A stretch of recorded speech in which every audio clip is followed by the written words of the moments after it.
Hey, what's up, everybody? Welcome back. We're back to do a movie review for Oppenheimer. Yeah. I don't know how exactly you pronounce it. Before we get into it, if you're new to the channel, hit that like and subscribe if you want. If you're a returning viewer, thanks for coming back and checking out another video. Yeah, so this is going to be a non-spoiler review for Oppenheimer because we don't want to ruin it for anybody where it just came out. Right. I'm not a big fan of doing spoiler reviews anymore because I find ruining it for people is just not in good taste. But we rather give people a chance to go watch it without going on YouTube or social media and finding spoilers out about it. Right, even though I know there's only a few channels that do spoiler reviews, which I don't.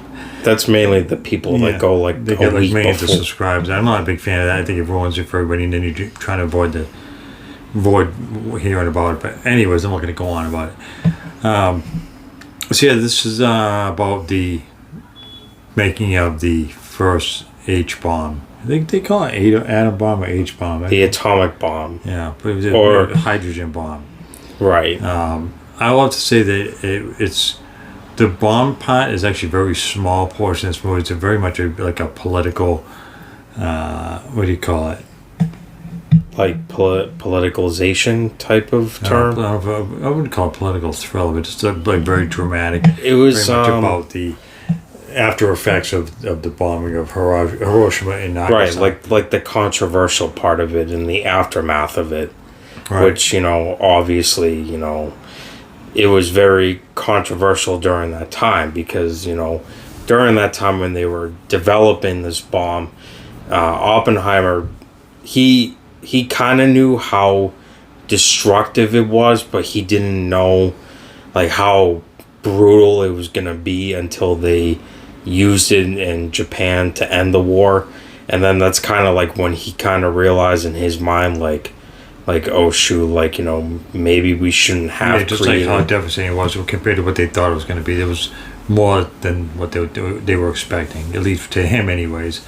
And it's more or less how the government turned their back on him and tried to make him look like the bad guy after the fact, even though he kind of what do you call it, he kind of grew conscious after the fact, even though he helped create the bomb and he knew what the purpose of it was going to be. He kind of felt bad after that. Like in real, obviously this film is a true story film, so everything that happened in this film actually happened to him in real life. So, but in real life, he was interrogated by the government. He was harassed by people over it, and he even had his security clearance taken away from him because the government claimed that he had associations with people of communism, like Russia and China, communist countries during that time, and they claimed that they were involved in this project and that they leaked it back to these countries, mainly the Soviets at the time. And so that's why it was taken away from him because of that. But, they were basically trying to turn everything on him, make him look like he was a communist and he was a traitor and a spy and all this other stuff, but he really wasn't. But they needed somebody to take the fall for all this to make, I guess to make certain politicians look good and make him look bad. I'd say that the cast was really good. Was it like Robert Downey Jr. played a really big part in this, which I didn't know he was going to be that much of a part of it. Yeah, he played the general of the atomic agency, Louis Strauss. And Emily Blunt was Oppenheimer's wife in the movie, and I thought she did a good job of being like very strong-willed in the movie, and kind of sticking by him and making him look good. And also there was a couple of like wasn't that kid from what's his name? What was that show used to be on Nickelodeon? Josh. Yeah, Josh Peck. He in it? He was. I didn't know if that was him. Yeah, he was the guy that was in charge of detonating the bomb when the time went down. Yeah, he was. He didn't play a big part. Yeah, but he was still in it. So and the other coach said Matt Damon, and I forget what the guy's name. Who played the main character? I forget what his name was. Cillian Murphy, I know was his last name. I always forget what his name is. Cillian Murphy. So, anyways, I thought the cast was really well done, and they actually all looked like the actual real life people. Like they actually kind of did, which is actually we're pretty sure that most of this is is accurate. Well, I mean, I haven't looked into it. So I read it when we got out. What was it, last night? So it would have been Thursday. I looked it up myself and read the guy's biography and all, and pretty much everything that was in this film was all true. Yeah, so that's what makes it cool to it. That it's historically accurate when someone makes a movie like that, and it's not just a bunch of fluff made for Hollywood to get more people to go watch it. I thought overall it was really well done. I liked the way that they used the black and white part of the film versus the that was pretty neat. Noticing like the color was more of the more modern day compared to the black and white was supposed to be way back when they originally started this whole thing about making the bomb. So I think that was really well done. The music was a big part of it. Again, I won't avoid anything, so I'm not going to give away too much. But I think there were certain parts of like the audio parts of itself, was music or other sounds. I think it played a big part in this movie. Yeah, like a lot of the scenes, when you go watch it all connects together. Like it all, like you kind of have to sit there for a moment and kind of like try to feel like what they're trying to say. But then, like, as the movie goes on, it kind of all adds up later on. Like, okay, so this is why they built the bomb. This is, why they did it, whose idea it was. Because Oppenheimer went to school for this. So he studied physics and quantum. That's the other thing, too. They mentioned all this scientific terms, which I had no clue what they were even talking about. It was like, I don't know, they were like, well, if you add these chemicals, it creates this and these. Yeah, there's a lot of really science and technical stuff that they said I wouldn't even know. But back then, there was nobody that knew about this stuff, because these type of bombs and weapons were not.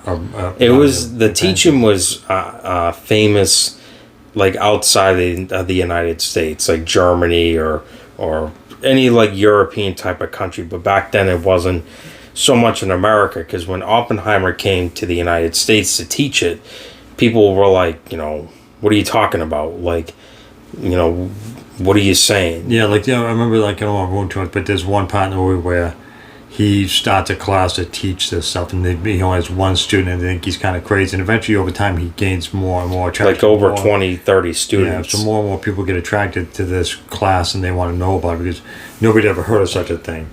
Yeah, it was pretty wild, because, like, I can't imagine being, like, if I was born around this time, like, back during when the war was happening, like, I couldn't imagine being a scientist like him, like the United States government is paying you millions of dollars to come up with the biggest bomb to end World War II and possibly end the world. I don't think they paid him millions of dollars. I think they paid. It had to be at least millions. I think they paid him as if, like, a scientist. I don't think he realized that just how devastating. Yeah, how big this was going to be in the overall grand scheme of things. Right, because obviously, as hopefully everyone should know, when they dropped the bombs on Hiroshima and Nagasaki, Oppenheimer didn't know that. He knew there was radiation in it, but he didn't know it could cause diseases and deaths. Like, he didn't know that.